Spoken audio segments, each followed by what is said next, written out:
That worked? That worked. That was good. Welcome everyone to the panel on legality and structure of ICOs. I will introduce myself and then have our esteemed panelists introduce themselves before we get started. So I'm Chris Berniski. I'm blockchain products lead at ARK Invest. ARK Invest in 2015 became the first public fund manager to invest in Bitcoin. And to this day, we have the only 2 ETFs with Bitcoin exposure in them. And I will be authoring a book called Crypto Assets to be published with McGraw-Hill this October. Preston? My name is Preston Byrne. Is this working? I think so. Is it? Oh, there we go. My name is Preston Byrne. I'm the COO of Monax. I'm also a lawyer. Monax builds sophisticated, legally compliant smart contract systems for enterprise. Marmots? Oh yeah, we also have marmots, for those of you who get the joke. My name is Tom Linder. I'm a tax partner with MME. It's a law firm based in Switzerland. And we have been able to assist the Ethereum Foundation with its incorporation and with the structuring of the Ether pre-sale in 2013 and 14. And luckily, we've been able to assist many more projects from there, whether this is Cosmos, Lisk, Definity, Golem, Singular DTV, Xapo, and many more. Hi, my name is Matthew Tan, and I'm the CEO and founder of Etherscan. So Etherscan is one of the leading block explorer and search engines for the Ethereum blockchain. And I think without doubt, the Ethereum blockchain is the blockchain of choice for companies, organizations, and projects wanting to do an ICO. So one of the things that we bring to is that we bring transparency to ICOs that are done on the Ethereum blockchain by allowing our end users to view, monitor, and track these transactions in real time. Thank you. And I'm Peter Van Valkenburg. I'm the Director of Research at Coin Center. Coin Center is a nonprofit research and advocacy center that's focused on the public policy issues that are raised by the emergence of decentralized computing systems like Ethereum and cryptocurrencies like Bitcoin and Ether. Excellent. Today, we're going to be talking about ICOs, initial coin offerings, initial crypto asset offerings. And to set the stage, I'm just going to give a little primer on how they came about. And then Matt will give us some specific stats, and then we'll launch into things. It's interesting, if you look at Kickstarter, Kickstarter was actually founded in 2009. And Kickstarter is probably what many of us first identify with the idea of crowdfunding. And the idea of ICOs has really been the blending together of crowdfunding and blockchain architectures. And I find it interesting because Bitcoin was first released in January 3rd, 2009. And so in the year of 2009, both the idea of digital crowdfunding and blockchain architectures really started to grow. In terms of what's happening now, furthered by the Jobs Act in the US, we now have more legal mechanisms for which retail investors can get access to private companies and potentially ICOs. We will talk about that. But really at a more profound level, we have a new way to bootstrap capital to provision decentralized and global services. And if we think about the centralization of wealth that is occurring and the centralization of data, those things make our society fragile. And this is a trend to decentralize those things. Juan Bennett tipped his hat to Joel Monegro, and I'll do the same now. This idea that equity is broken and equity is not necessarily serving our society. ICOs are potentially a solution to that. A new way to create markets, as I said, to provision these digital and decentralized services. So let's start off, Matt, if you just want to give us some stats on the latest state of ICOs. Yeah, sure. Thank you, Chris, and it's a pleasure being here. So I'd just like to begin by saying I think ICOs have indeed come a very long way. So based on a recent research compiled by CoinDesk, just in 2016 alone, the total amount of funds invested in ICOs was nearly half of the industry's total venture capital funding. And for better or worse, one of the largest crowdfunding projects on planet Earth was actually done in an ICO format and on the Ethereum blockchain called the DAO. which raised $150 million last year. And I think in the last 3 years, we've seen close, actually perhaps almost $500 million raised through ICOs, and of which $100 million of this was actually raised just last month in April 2017. So if you think about it, it's actually pretty significant, because this means that 25% of the total funds raised in the last 3 years was raised in just a single month last year. Yeah, so today the network value of these ICOs are close to, it was actually close to about $1 billion just a few weeks ago, but given the recent rise of cryptocurrency, so it's probably close to $1.5 billion. And even as we're speaking right now, today at this point in time, there are actually at least 15 known ongoing ICOs, and we expect at least another 25 known ICO projects that will be launched over the next 60 days. Excellent. So Peter, why don't you make this a little more concrete for us? I gave sort of the top-down vision, Matt gave some of the bottom-up. What are you seeing these being used for? Sure. Probably the best person to talk on that is either Juan or Joel, who you referenced earlier. If you missed Juan's talk right before this one, I highly recommend you watch it. Filecoin is a great example of one good, excellent use case for what we would call a protocol token or an app token. The vernacular here is not yet concretized, so there's lots of terms floating around. But the idea is you have this network market. You have, say, in the Airbnb context for actual physical space, you have people buying and selling or renting and renting out, and it's all run on a centralized intermediary servers. So why don't we decentralize that, run it on a decentralized computing system like Ethereum? And why not, as a way of actually creating value within that economy, have a token? And the token is actually what's used to pay for, renting time in a space, or it's what you receive as payment when you rent your space.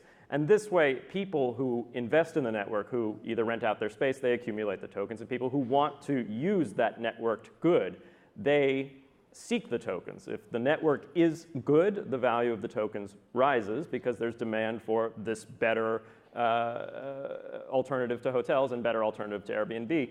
And it's, as Juan said, democratizing because you actually have this public good. Because these markets are public goods. Currency is a public good. They're things that streamline commerce, that make life better, that give us utility, but they're things that it's very difficult to finance as a private entity because they're so networked, they're so connected. It's impossible to exclude people who would free ride on the value of that system if you created it as a private entity. And this is a solution to that. We can build this networked economy and actually have individual ownership of it rather than relying on a company like Airbnb to own it and trust them basically to be equitable, to make sure that rents are fair, or there isn't exploitation of people, or Uber's a good case. Do they charge the right fees for the trip? They make that choice, not an open market. It's interesting, right? The incentive structure of these systems, if properly designed, should keep themselves aligned, right? And right. The misaligned systems should ultimately go to zero value. And then the one other thing is, regrettably, the title of this talk, I think, involves the abbreviation ICO, which a year ago I said I will never participate in the normalization of that phrase because it's a terrible phrase. It's like painting a target on yourself, because what does an organization like the SEC regulate? They regulate IPOs. That's what they regulate. So let's just change one letter and make it a C, and then it's okay, right? No, it's probably not. It might be okay, or it might not, but why would you adopt the terminology of the regulator when you're building a thing that you hope they don't regulate? So yeah, everybody's going to stop using ICO right now, right? That's awesome. Yeah.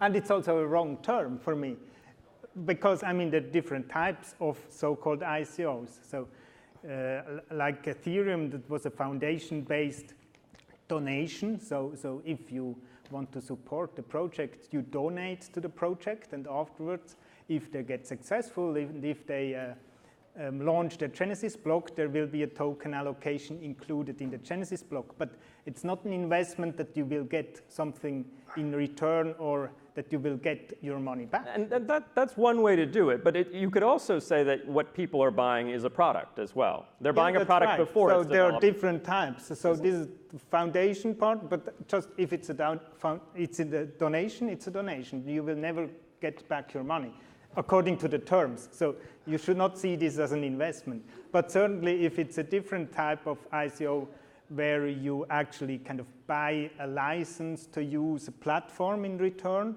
there it's more like a sales. But they're not buying the license, they're actually buying a token. I take issue with that it's just a license or it's just a donation. I mean, Kickstarter is not illegal.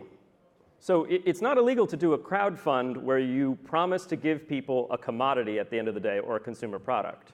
So we don't have to remove contract law from this and say this is just a donation, because contracts can exist even if the language on the thing that you engaged in said this is just a donation. They could still read into that a contract.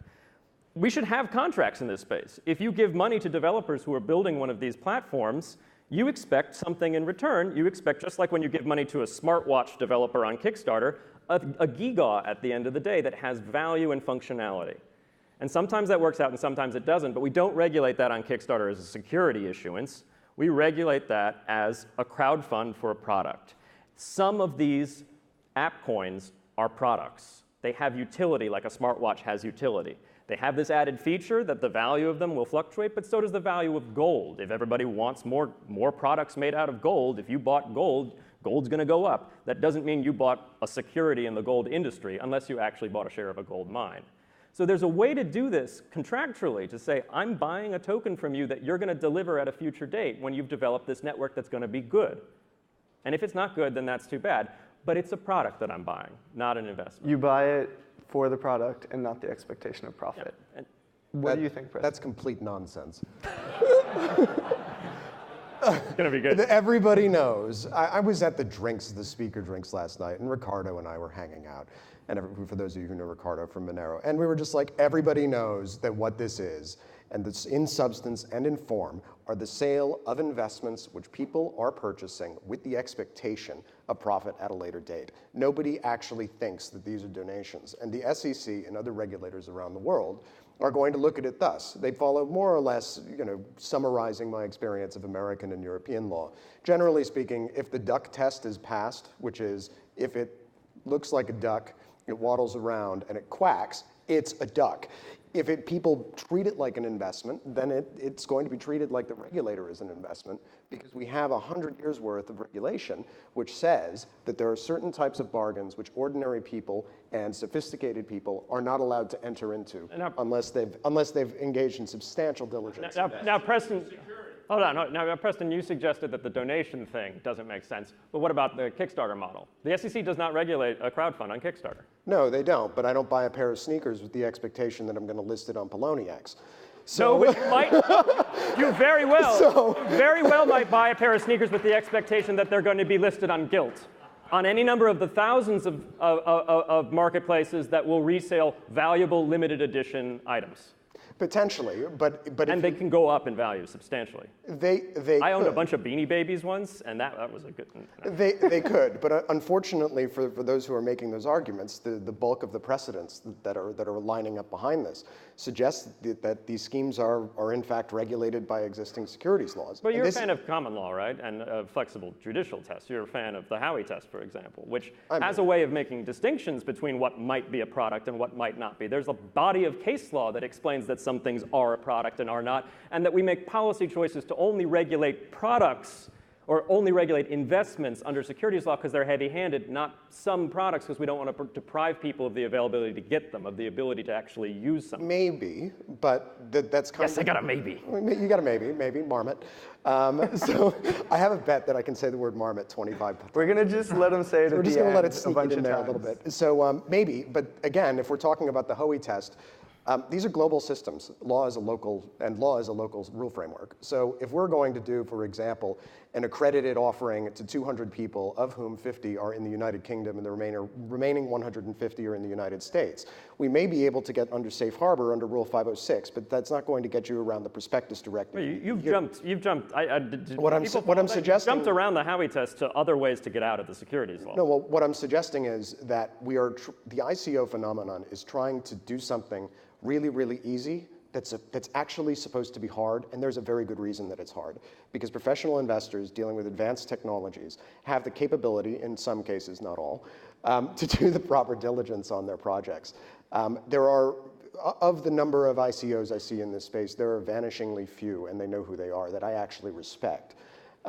And that's because they have built products ahead of time. Yeah, so it's not a pre-sale. So it's not a pre-sale, so it's actually functional, and so that limits the scope. It's part of the Howey test. Which is part of the Howey test, correct. But those are few and far between, and so we have to ask ourselves, okay, what is the default position that we're going to adopt as an industry? Are we going to say, you know what, guys, you should do the work because we don't want to exploit the ordinary people who got screwed in the last banking crisis to make us rich? Is that the position we want to take? Or is the position we want to take, you know what, disruption, let's throw it all out the window and throw the rules out the window because future, and then decide that we're going to allow these people to suffer the consequences of our own malfeasance. So I don't think we're throwing anything out the window. I think, as I said, there's a body of case law that I respect deeply, actually, and I think is the exact right vehicle to determine which things fit into securities regulation and which do not. And I do think the good ones, and you said there's some that you respect, probably don't fit. Let's just let the courts sort that out. Let's use the good precedents that have been built in the accretion of bottom-up law here in the US for centuries. So Peter, let's level set with the Howey test. I know you think of it as 4 components. I typically think of it as 3. 4, yeah, go ahead. So the Howey test basically is this case law that says, all right, we'd have this undefined term in the Securities Act called investment contract, and an investment contract is regulated as a security, but what the heck is it? The Howey case, W.J. Howey versus the SEC, was a case that tried to build a 4-part test to determine what is an investment contract and what isn't. And the 4-part or 3-part test is, you will find that there is an investment contract, even if there's no evidence of a formal certificate or share, and even if all you have is nominal interest in the physical assets employed by the enterprise, like owning tokens employed in an enterprise, for example. If you match this test, an investment of money in a common enterprise with the expectation of profits dependent on the efforts of a third party or promoter. That's it. I'm looking at the time. We probably don't want to delve too deep in. No, I just wanted to level set for people what we were referring to. One additional note, I've referenced the fact that pre-sales, so Juan mentioned our framework. It's available at coincenter.org, which goes through all of this. But I mentioned that pre-sales somewhat fall out of or non-pre-sales might somewhat fall out of the Howey test, sales once the product's built. That's not in W.J. Howey versus the SEC. That's in a different case that's actually about golf courses, of all things. People were selling golf course memberships for a golf course that hadn't been built, security. People were selling transferable golf course memberships for a golf course that had already been built, not found to be a security in that particular case law. That's one way out. Also, this utility we were talking about, is the thing utility or is it an investment with an expectation of profits? There's a line of cases that deals with co-ops in New York City, actually. So when you buy an apartment here, you might actually be buying a share of a housing co-op. Did somebody just issue a security to you or promote it? No. The courts say no because that is a useful item. Yes, people buy real estate to speculate on its future value, especially here in New York, where there's the tallest real estate residential building in the world with the 10-foot by 10-foot square apartments that are mostly owned by people who might be laundering money. But well, I shouldn't say that so. I shouldn't say that so publicly. Well, but they also buy to live in those spaces. Yes. And that saves it from being regulated under securities law. There's an interesting component of this with the utility. And I come at the space from the analyst perspective. And so I'll be presenting at the Token Summit a few valuation models for different crypto assets. And you can basically derive the market price to be current utility value versus expected utility value. And you could make the argument that what we would maybe call the speculative premium, which I would call the discounted expected utility value, is really someone buying the token now to get access to that digital service in 5 years or 10 years, so long as the service is available now. So I think there's some interesting work to be done there in terms of the nuances between getting access to the protocol versus the expectation of profit. But I want to jump away from securities law, because I know we could get lost there for a while. We had a good conversation around AML, anti-money laundering concerns. And I know you specialize in some of this, Tom. Do you want to kick us off with a conversation around AML concerns and ICOs? Yeah, sure. I mean, there's always this discussion whether you need to identify all your contributors, or whether you can just do this crowdfunding on the blockchain without any identification and KYC. Switzerland has quite strict anti-money laundering rules, and the main rule is that if a person or an entity acts as a financial intermediary, either managing third-party funds, so like a bank, you get money that's not yours, but you have it in your custody, you manage the third-party funds, and you have to give it back at the end, or whether you exchange fiat to tokens, tokens to tokens on behalf of third parties, so you have an exchange function. Then you fall under anti-money laundering regulations, and you have to identify your counterparties. However, if you as an entity act on your own behalf and on your behalf of your business, and you accept funding on the blockchain to support your project, but the funds are your funds and you don't give them back, it's not third party managing on funds, and there is no exchange function in this regard, then anti-money laundering would not apply, and registration of the contributors is not needed. Got it.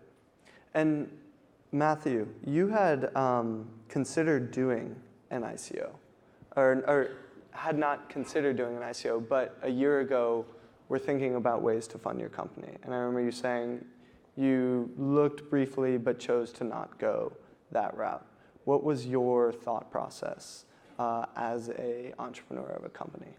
So I think when it comes to ICOs, and as a startup founder and as an entrepreneur, we're actually faced with two different thoughts. So the first thought is don't do an ICO and you risk losing out on potentially $1 million of funding.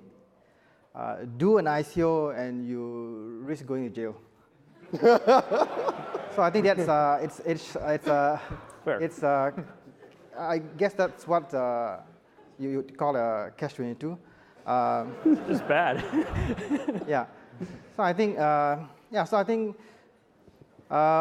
as for me personally, and I've also spoken to a lot of other startup founders in the same situation, I think one of our concerns of doing ICOs, other than the obvious regulatory risks that's involved with doing ICO, is that I think doing ICOs could be potentially a one-off event. I mean, I say a one-off event is because the way ICOs are structured today is it's a one-off event. So there isn't any plan for long-term funding.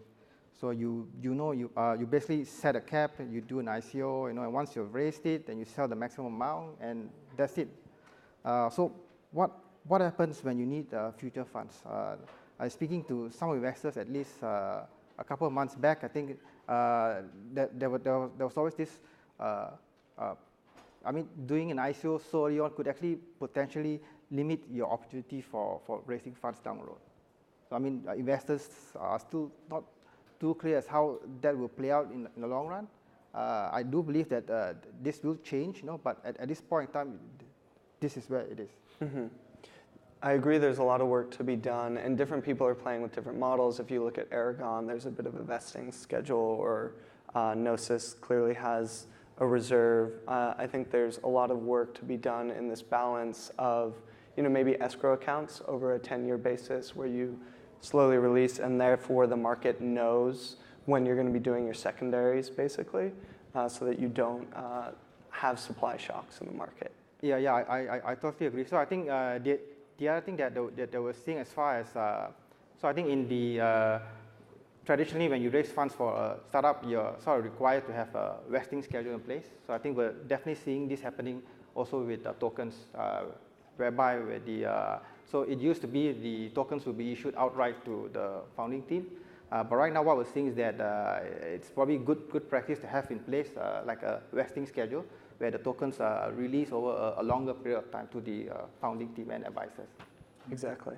Maybe just if you have an escrow function, just be careful that you don't fall under money laundering rules, because if you have an escrow function that is implemented in a smart contract, then it's no problem. Then the smart contract just automatically transfers after certain milestones the funds to the project. However, if you have third parties, kind of outsiders that are holding multi-sig wallets, and they could have access to the funds, then they are actually financial intermediaries if they're not part of the project. So you need to structure it in a way that all people, even if you have some kind of escrow function, are part of the project and act on behalf of the project. Got it. This behaves suspiciously like equity.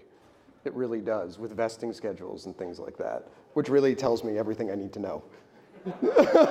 I'd like to bring it back to the AML question, though, actually, because I think a lot of ink has already been spilled on the securities question. Preston and I have been going, and I love you, Preston. We've been going back and forth on this on Twitter for 2 years? 2 years now, yeah.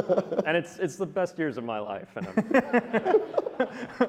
And also, to put a point, I didn't mean to disregard the donation model. That may work. I don't know Swiss law. I worry primarily about US law, which has some distinctions that might make that more difficult. But on the AML question, I don't think much has actually been written. There is a lot of uncertainty in that particular area. Do you need to KYC your buyers? Do you need to register with anti-money laundering authorities, like here in the US, with FinCEN as a financial institution? That is very much a gray area when you are selling something you created. And I find that actually quite interesting, because for me, a lot of this comes down to a fundamental trade-off between privacy and security, between our Fourth Amendment rights and our safety as persons, basically, the need for law enforcement to find out information about our private transactions. Congress struck a balance in the 1970s with the creation of the Bank Secrecy Act, which began this financial surveillance regime. And it's a financial surveillance regime that predated a lot of all the surveillance talk we have now that we have Snowden, now that we have questions about the Patriot Act and email snooping. This was a debate that was happening before, and we reached this middle ground where we said, if you're a bank-like entity, you need to basically record information and report that information to the government about your customers. Now, that's an intermediary role. That's a company that's held themselves out as a conduit for people to go through. So it makes some sense. It's called the third-party doctrine in Fourth Amendment jurisprudence. You handed your information to this third party, and now you've lost a reasonable expectation of privacy to that information, all of the records of your personal transactions. You don't need a warrant to get that information, which is actually quite radical if you think about all the things your bank knows about you, about who you give money to from a political standpoint, about your doctor, about all sorts of things about you. No warrant for those because it's a third party holding them. Now, that's a debate that we had back in the 70s. It's not going to change anytime soon, although maybe with the Snowden revelations and other things, we're starting to doubt that compromise. But what is different about this is now there's this question, does a company that builds something out of its own ingenuity and then sells it, are they a third party? Have people who've interacted with them when they bought something peer-to-peer from that company to them suddenly foregone their constitutional rights to privacy? That they can have warrantless searches about their information simply because we've somehow classified this product-selling moment as being a financial institution, even though what you did was sell a product, in the better cases, in the cases where what we really are talking about is a utility token, something like you need this for distributed storage on a decentralized network. Selling that as a closing an investment position, opening one if you're buying it, or selling it if you're a developer, that's not an intermediary role, in my opinion. And I think we need a lot more clarity from the regulators on this standpoint going forward in the next 2 years. And I think we're running into interesting constitutional waters because we are talking about warrantless search. Well, it's interesting, right? Because the asset is native to the protocol that is provisioning. And so the protocol, in a way, is the third party, even if there was a development team that brought it to market. Exactly. Exactly. Which is a The wrinkle. person who sells it, they're just selling something. And yes, then it moves. But it doesn't move because the person is selling it. It moves because there's a decentralized network. Just like a miner on the Bitcoin network is not regulated under the Bank Secrecy Act as a financial institution. And FinCEN's actually been very clear about that. And they've been very good about that. This is the same situation. So Yeah. I have a question. Shoot. If the SEC, or I would actually argue the CFTC, if one of these regulators cracks down, how do you see that unfolding? And will it spread to all these other ICOs, even if they've been legitimate? How do you see all of that? I have no idea. And to be honest with you, that's not my expertise because I'm an English lawyer. What we saw in the 1970s with multi-level marketing cases, which had similar fact patterns to this, is that you had investment schemes which collapsed. Following their collapse, there were civil suits against, not necessarily, with a decentralized system. Yes, no one's running the system, but there are promoters who stand to benefit from that system. And there are disclosure requirements if you stand to benefit from the increase in value in something. And that's all regulated by the Federal Trade Commission. So in conjunction with the civil suits, you saw criminal actions being brought by the FTC. And those are what set, so the two big ones were Costco Interplanetary and Amway. And so those were the two cases which really determined what one type of decentralized scheme, 1970 style, how that turned out and made a very bright line, Amway's the specific case, between what was legal and what isn't. So what's going to happen is, unfortunately, it will probably be one of the startups that tried to comply, which is going to get nailed the hardest because they're the ones with the documentary trail who can actually be found in the US. That would just be my supposition. It may be, it may not. And that will be unfortunate because the developers who are following that approach tend to be the people who are the most honest in the space. So it depends is the answer. We just don't know how it's going to pan out. I think I agree with Preston, actually, on some of that. Yay. I mean, I think a good model is the attempt to enforce copyright on the internet once Napster and BitTorrent emerged. What you saw was a couple of highly targeted enforcement actions or court cases in those cases, because this was copyright law, not regulatory law, that were there to make an example. Because the cost of breaking the law had suddenly declined almost to zero. Copyrighted content is now free. It's free as in beer and free as in liberty. And so it gets shared and copyright gets violated. You can't, as a regulator or as someone trying to enforce their copyright, go after everybody. So you go after one and you make an example. I do worry about that sincerely. All right. Because we have just under 10 minutes, I want to end on somewhat of a bright note, or a few bright notes.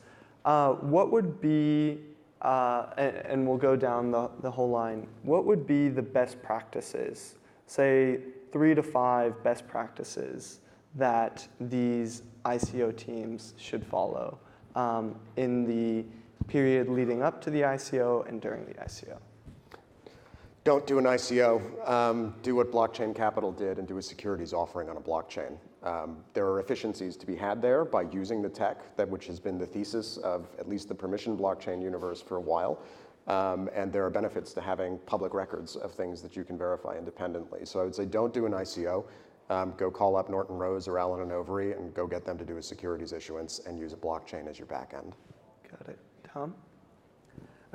Analyze in detail what actually your token functionality is, describe this very clearly, set up the respective agreements and terms that everyone that buys into this project understands that this is not an investment. You cannot expect a return from my business. Maybe on the secondary market there will be a gain.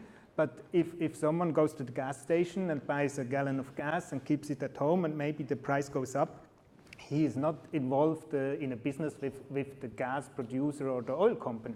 So this is just a secondary market and you can make a gain or a loss, but this does not mean that you have a common business. So define very clearly what it is, what you get for it, and educate the crowd, the community, that they understand what they're doing. Matt? Yeah, so I think when it comes to ICO best practices, I think there's like a list of them. But if I had to sum it up, I think regulations aside, I think one of the most essential best practice is communication. So to communicate very clearly to the potential ICO participants as what they are actually getting into, to just communicate before the ICOs are done, when the ICOs are being done, and after they're done. Peter? So I'd go back to the two cases that are ancillary or related to the Howey test, the case about the condominiums and the case about the golf courses. Just like you're developing a golf course, don't sell memberships until it's done. Don't sell tokens until your decentralized computing platform has some functionality. That's not a mortal lock that it would be a security if you did a pre-sale, and gosh knows there's a bunch out there that have done pre-sales, but avoid it. If you want to raise money in advance, at least in the US, sell to accredited investors. Zcash followed this model. They basically raised money from accredited investors, in some cases promised those accredited investors tokens instead of equity, and then the tokens surfaced within the decentralized economy through mining, a good old-fashioned method for distribution of a valuable new invention that was pioneered by someone named Satoshi Nakamoto. And then on the other side, the case about condominiums, what are we talking about? We're talking about tokens that have a use value. If you think you have this great idea that I'll build a token and it'll be for profit sharing, that's equity, that's a security. The token shouldn't be about profit sharing. It should be about making sure that a networked economy can verify payments and verify the provision of services for those payments. So on a decentralized file storage network like IPFS and Filecoin combined together, this token makes sense. It's the fuel essential to access a global and non-centrally owned cloud storage service. That's awesome. In Ethereum, it's awesome. It's gas for smart contracts. It's actually gas to fuel a global virtual machine, the biggest computer potentially, the most valuable computer potentially the world may ever see, if it works. It's a state machine, not a computer. It's a state machine. All right. For You an can't make audience, outbound we calls, say but computer, we don't say state machine. Those are my big two tips. And then the third one is don't forget about financial surveillance laws, especially here in the US, but also in Europe, actually, where there's much more parity as compared to the securities laws. Read up, learn as much as you can. Coin Center has a brand new report that we published actually on Monday, last Monday, about the particular advocacy issues surrounding the uncertainty that currently exists with the treatment of token sales under the Bank Secrecy Act, whether you need to do KYC, whether you need to do these other things. I have a question because I mean, it's no secret, I think of this as a new asset class. I've done a lot of work on looking at the historical evolution of asset classes and what makes something an asset class. And it's clearly not equity, at least the good ones, because it's not throwing off cash flows. It's giving you access to a digitally provisioned and decentralized service. It's clearly not a bond, right, in that I don't necessarily owe anything to anyone. And we can go down the line of asset classes, but it doesn't look like anything in all the ways. And a question I have for you, Preston, I guess, given your concerns with it falling into different boxes, do you think that there's an opportunity to get ahead of things and maybe work with the regulators on a set of regulations around how to properly do initial token offerings? Only from a position of being fully compliant to begin with. If you approach a regulator and you say, hey, I've played by all the rules, but there's a little hack here. Look at this. This is an inefficiency in the way that we go about producing prospectuses, for example, or editing them or something like that. That's a potential application for a blockchain. It's a boring one. It's not an exciting one. It's not one that you're going to get a lot of speculators throwing a ton of money at. But it is actually potentially quite useful in verifying the data flow that's going into that document, which is then going to be passed on to investors who are then going to invest in that instrument. So you have to start from a position of compliance. If you don't, you're running, and yes, regulation is going in this direction. It's heading towards more crowdfunding and making more investment products available to people who can't actually earn anything by leaving their money in the bank. They're just not there yet. So, and I think the regulators, yeah, they're holding all the cards here. Mm-hmm. So if you start out and say, look, we're starting compliant and maybe some exceptions can be made, they're going to be much more receptive to that than the opposite approach, which is saying, you know what, and we're just going to go do our own thing. Right. Well, if this is the age of, or right now is the era of building blockchain infrastructure, we almost need decentralized infrastructure to bring these protocols to market, right? Which is arguably what's going on with a few of the more recent, what are we calling them, Peter? Token sales? Token sales works. Token sales? OK. On that note, please give a round of applause to our panelists. Thanks, guys. All right, thanks, you guys. Thanks.